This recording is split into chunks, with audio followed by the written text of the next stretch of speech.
Good morning, good morning. Welcome to Saturday Somm-Things with Mott's. A shout out to Cyan because she's taking a very well-deserved day off. However, we are in fantastic hands today with my really good friend, Camille Cox, who is the Vice President of Champagne Laurent Perrier North American Sales, and she's just dynamic. So you're in for a real treat today, and I'm going to hand this over to you. Thank you, Mott's. Thank you for having me today, Argonaut. Welcome, everyone. Happy Saturday.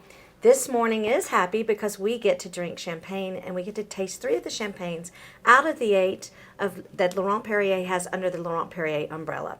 We were founded in 1812 by a cooper by the name of Alphonse Pirlot, and we also joined forces with a gentleman by the name of Eugène Laurent and his wife Mathilde Perrier. And the two of them built the house after the untimely death of the cooper and also of Eugène Laurent. And Mathilde took over the house for quite some time until about 1939, when there was a woman by the name of Marie-Louise Lanson de Nonancourt who happened to buy a champagne house called Laurent Perrier and a couple of other champagne houses to go along that she bought with the notion that she would build other champagne houses for her children. She had 2 eldest sons, and they both went off to war to fight with the resistance. And one of them did not return, as you know much, you know the story. And then her youngest son, Bernard, went off to fight the war and try to find his brother, and found out consequently that he died in a concentration camp. So I won't get too involved in the history, but just to let you know, Bernard was a dedicated and decorated French war hero, along with Charles de Gaulle, who happened to be in his tank command. So the House of Laurent Perrier style is 2/3 Chardonnay to 1/3 Pinot Noir. Bernard was very much a visionary and very instrumental in being a first mover in so many facets of the business. As I said, 2/3 Chardonnay to 1/3 Pinot Noir. We've only had 3 winemakers since 1939, and that lends itself to always having the quality and consistency over and over, year after year.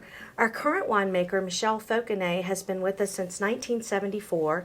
He joined us really and truly to be a Riddler, and when you joined us when we had the trip to France about, 4 years ago? 3 years ago. 3 years ago, sorry. Mott's had the opportunity to see the cellars, 7 miles of cellars that we have under the domain that we still do day-to-day operations in. Of course, many, many years have gone by, as you can imagine, and we've had lots of renovations to the domain. And we also created a new winemaking facility, consequently, that was completed in 2017. And Michel Fauconnet joined us to be a Riddler. I was going with that, which used to be a wonderful art technique and art form and kind of very specific. And the current winemaker at the time, Alain Terrier, said, I would love for you to learn how to be a winemaker. And together they worked, and Alain taught him everything that he knew. And we're very fortunate and lucky that we've only had 3 winemakers since 1939. So the wines that we're tasting today are our Blanc de Blanc, which is a new wine for us. That's the first wine that we have released in 40 years. And then our Brut non-vintage called La Cuvée. And then what we're known for, our iconic rosé, Laurent Perrier Brut Rosé. And if you notice the different bottle shapes, there is a story to those as well. So, Mott's, we're going to begin with the Blanc de Blanc, as I said. And at the House of Laurent Perrier, I'm going back to, again, 2/3 Chardonnay, 1/3 Pinot Noir. It always has this lovely freshness. It exudes elegance. That's what we're all about. We own about 1,500 hectares, which is about 10% of our grape growing needs. We only make champagne. We don't make hats. We don't make shoes. We don't make purses. You make aprons. We make aprons. We make aprons, and I'm so glad you wore it today. It looks great on you, Mott's. And so with that, our Blanc de Blanc is truly elegance, and it is that expression of style, of elegance and finesse. We also own another champagne house called Salon, and we have always made Blanc de... Well, we've always made a Brut...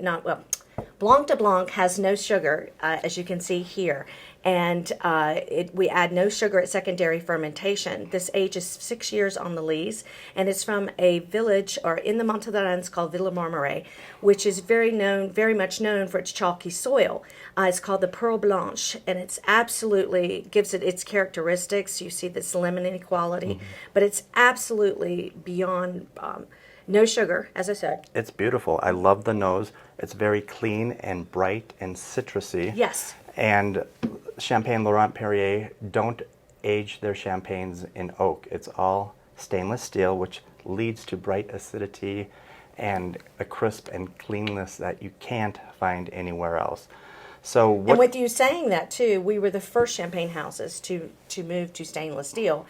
Bernard was thinking about that in the 50s and contemplated that, and it really came to fruition in the early 1960s. What grapes go into the Blanc de Blanc? It's all Chardonnay. 100%. All 100% Beautiful. Chardonnay, no sugar added whatsoever. So it's called Blanc de Blanc Brut Nature. So Bernard resurrected that category of having no sugar, no dosage added in champagne, because in the 19th century, we were a champagne house that made champagnes without sugar, and he wanted to resurrect that. And it was the area of the Grand Vin sans sucre, meaning no great wines without sugar. And he petitioned the CVIC, the governing board in Champagne, to create a new category, and that he did. He created a new category of champagnes that had absolutely no sugar added at secondary fermentation. I love it. So moving on to the Brut La Cuvée. This is your flagship It's champagne. It's the one that'll run the race for us every day. I like to say it's the one that keeps the lights on. It kind of truly is.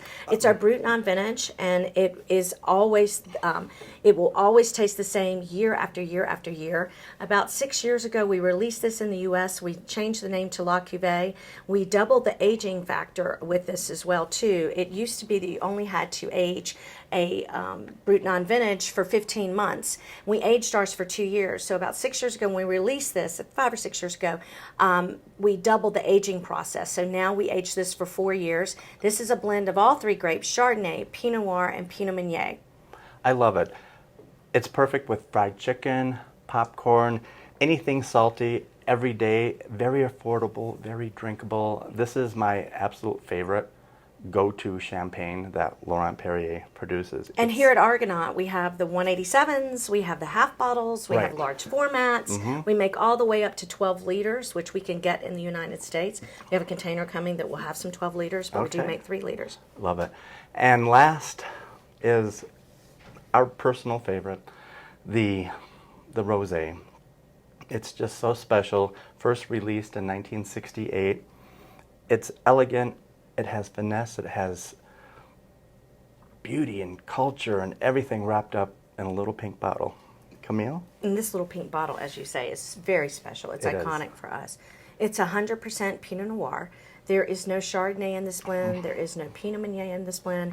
It's a proprietary maceration technique only known to Laurent Perrier. In fact, we vinify in a separate facility away from the house of Laurent Perrier, right down the street. If you come to Tours-sur-Marne, we're located in a little village in Tours-sur-Marne, and the only thing there is Laurent Perrier, to be completely honest with you. But it's under lock and key, so we have about 48 to 72 hours of grape skin contact, and then you create this color with that light pressing.